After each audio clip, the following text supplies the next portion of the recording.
अगर मैं माफी मांगूंगा तो मुझे माफ करोगी ना सुरभि?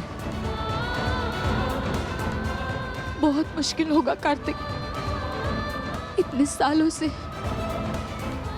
आपके लगाए हुए इल्जामों के साथ जीते आई हूं मैं। वक्त लगेगा आपको माफ करने में, उन जख्मों को भरने में।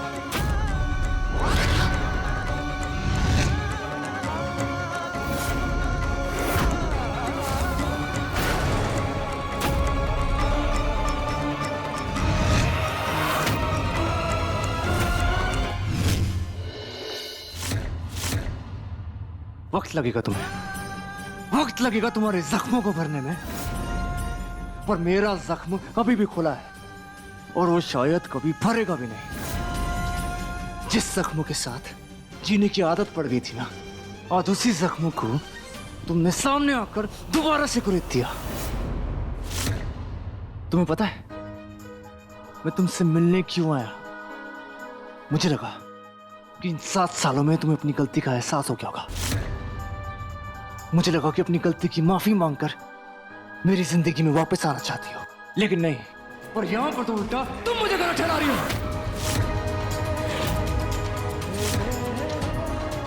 आज से 7 साल पहले जो सच था आज भी वही सच है।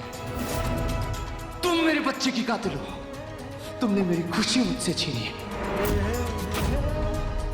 मेरी बच्ची की जान लेने के बाद भी यहां पर आकर मेरे मुंह पे मुझे गलत ठहरा रही हो। सुरभि, मैंने तुमसे कहा था कि मेरी नजरों के सामने मत आना, और तुम मेरी नजरों के सामने आई। मैंने तुमसे कहा था कि अपनी ये शक्ल दोबारा मुझे मत दिखाना, पर तुमने वही किया।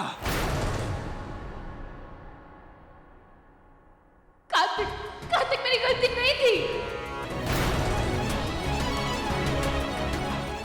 Thank you Surabhi, thank you so much. Thank you ये साबित करने के लिए कि इन 7 सालों में मेरी गहरी नफरत तुम्हारे लिए बिल्कुल सही थी। तुम अभी भी वैसी हो जैसी तुम पहले थी। खुद को सही समझने की आदत अभी तक नहीं बदली तुम्हारी, और तो और तुम्हारी ये अकड़ नहीं बदली। अब तुम देखना मैं तुम्हारे साथ क्या करता हूं। तुमने मेरे सामने आकर अपनी जिंदगी की सबसे बड़ी गलती की, और इस गलती की माफी नहीं, सिर्फ सजा है।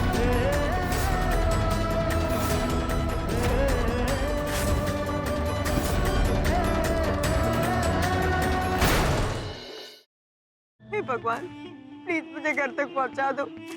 इसके बाद मैं कभी कुछ नहीं मांगूंगी। प्लीज प्लीज मुझे घर तक पहुंचा दो। भगवान को याद किया और शैतान हाजिर, और वो इसलिए क्योंकि मुझे मेरा बदला लेने से भगवान भी नहीं रोक सकता। प्लीज मुझे मत मारो। देखो मैंने थोड़ी ना तुम्हें मारा। तुम्हें बदला ही लेना ना, तो तुम निखिल से बदला लो, उसी ने तुम्हें मारा है। मुझे मार के तुम्हें क्या मिलेगा? मुझे मत मारो please. Siddharth, Listen to me. Yash joker है। सिद्धार्थ तुम यहाँ कैसे आए? सिद्धार्थ मेरी बात सुनो रोशनी, यश ही जोकर। चलो मैं Listen to me, damn it. Yash is the joker, मेरे पास वक्त नहीं है। सिद्धार्थ तुम क्या बोल रहे हो? यश मेरा बेस्ट फ्रेंड है सिद्धार्थ, वो मेरे बचपन का फ्रेंड है। How could it be? और तुम कोमा में थे ना, तो ये सब पास वक्त नहीं है। वो सब एक नाटक था, इसलिए क्योंकि मैं चाहता था कि जोकर मेरे पास है और अपनी सच्चाई मेरे सामने रिवील करे, और वही हुआ। और यश इज द ब्लडी जोकर। हमारे परिवार के साथ अब तक जो कुछ भी हुआ है, तुम्हारे ऊपर जानलेवा हमले, आयशा की किडनैपिंग, सासू मॉम के ऊपर हमले, everything has been done by him. hey, Sarojini बिटिया, थोड़ा संयम से काम लेना, काहे कि थाने पुलिस का चक्कर बहुत अच्छा नहीं होता। मैं बस इतना जानती हूँ माँ जी कि मैं अपने सुमेंद्र के गुनहगार को इस तरह बचकर नहीं जाने दूंगी। हेलो, अच्छा हुआ भास्कर भी आएगा। वहाँ ने हमें कहा था कि तुम होली नहीं खेलती, हमें रंग नहीं लगाने दिया, पर किसी और से रंग लगवा दिया। रचा जी, मैं थारी नौकर से, थारी जागीर ना से। ये आमिर कोट है और यहाँ हमारी हुकूमत चलती है। थारी हुकूमत आमिर कोट पर से, मारे मन पे ना से, मारा मन मारे मर्जी का मालिक से। मने कौन रंग लगा सके और कौन ना लगा सके, क्यों मारी मर्जी से। और हमारी मर्जी का क्या?